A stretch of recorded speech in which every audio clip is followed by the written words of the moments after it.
Hello, I'm Christian Seaman, founder and CEO of Peregrinus Solutions LLC.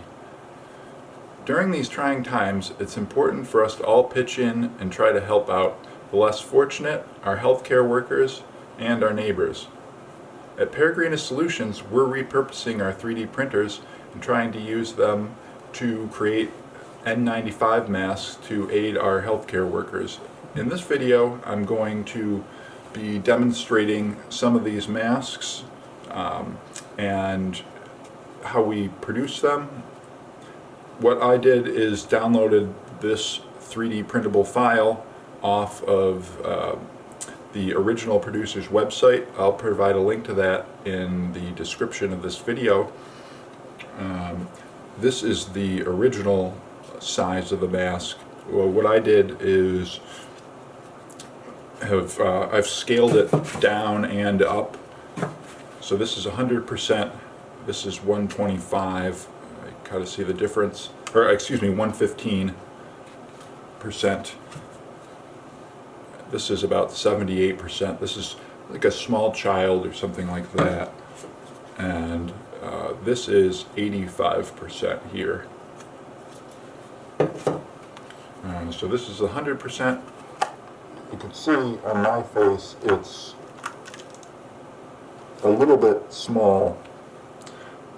This is the full-size mask here. I don't have the inner piece, and you can see on my face it fits much better. It goes below my chin.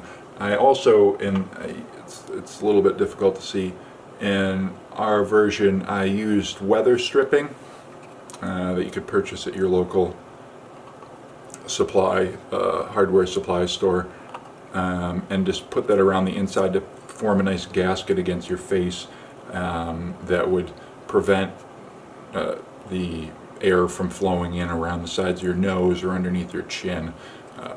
This design here that the original producers is really nice and great. It's made out of PLA, and it prints nice and fast and easily, but PLA is kind of a hard, rigid plastic, so it doesn't conform to your face as well as silicone. So the way around that I found was to use a gasket type material. And then, as you can also see on this mask, there are holes for elastic bands to go through and secure that around your face. In this video, I'm going to show how I go about placing the material in here. After putting this on my face for the first time in this video, I'm realizing that the Tyvek suit material is not breathable enough. It is a breathable material, but you can't breathe out very easily with it, and can barely breathe in. It sucks right onto my face when I do that. So what I'm going to experiment with next is HEPA filter material that you can also purchase from your local hardware store. Just grab a HEPA filter out of the package. You can disassemble it. I'll do that on camera, and then you could cut these sections out as well. But first I'm going to see, I've been in contact with our local hospitals, supply chain management, and hopefully some of them are watching this video here, to let me know if this is something that I can actually use, and if so, I will put out more information on how to do this. All these designs can be modified via the 3D print files as well, so the community out there, we can all work together and make these to be really suitable for whatever the healthcare workers' needs are. So please let me know in the comments, or contact us directly via email or our phone number on the website, Peregrinus with a double S at the end.com, and together we're going to make it through this.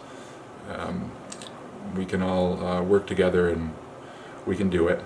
So yeah, just remember to wash your hands, practice social distancing, and look out for your neighbors. The elderly and those with immune deficiencies are particularly vulnerable during this time, so maybe if you happen to be going to the grocery store, to get supplies, you could ask them and maybe give them a call or something, see if they need anything, and then drop that off for them rather than having them go to the grocery store and make that risky trip where they could end up getting sick. So yeah, by working together, we'll make it through this. Thank you, take care, and we'll be in touch. Hello, I'm back, and I brought filters this time. These are the HEPA filters that I was mentioning in the other video regarding our N95 3D printed masks that we're modifying based on plans off the internet that are linked to in the description. So this is an alternative to that Tyvek material I mentioned. The Tyvek just doesn't allow air to pass through it easily enough to serve as a breathing mask. It is a breathable material, but it doesn't serve these purposes very well. This, on the other hand, does. So, as you can see here, this has larger pleats. The folds are what are called pleats. And what you could, so you want to look at that when you're buying it, and then if you're looking at making these yourself, and then you'll want to look on here to somewhere on here. I know it has on here. It has the model number, which I'll list in the description, and corresponding with that model number, it lists that it is suitable for filtering out HEPA, is serving as a HEPA filter, and filtering out, I believe, 99.7% of the particulates in the air. I will provide some more specific information on that in the description as well. What you can do is disassemble these filters. It comes in a 2-pack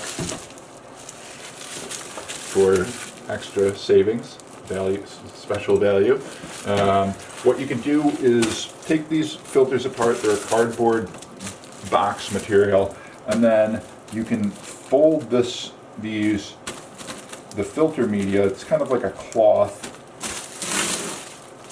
material, and it just has this very thin wire to serve as a reinforcement in your furnace as the air is going through, so it doesn't blow these out, and helps them retain their shape.